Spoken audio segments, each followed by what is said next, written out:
When I was young, I thought success was money, status, and recognition.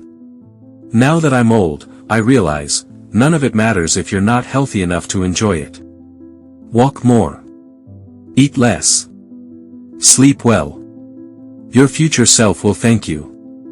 In my youth, I spoke to prove myself. In age, I learned that silence reveals far more. When you truly listen, you don't just hear words, you hear emotions, intentions, and the truth behind what's not said. Real love is not a transaction. It's not about keeping score.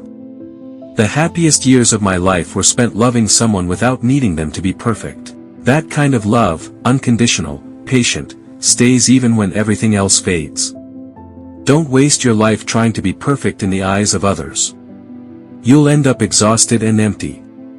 Peace, real, quiet peace, comes when you accept who you are, flaws and all, and stop chasing impossible standards. You don't need millions to be free.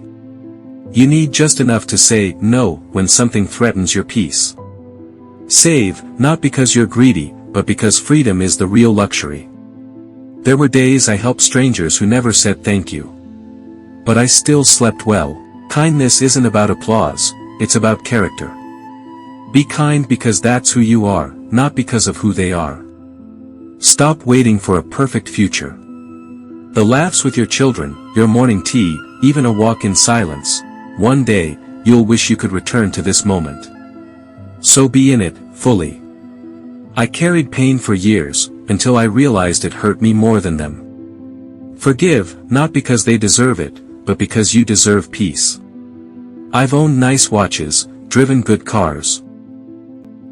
But the memories that live in my heart, they're all about people, their voices, their laughs, the times they stood by me.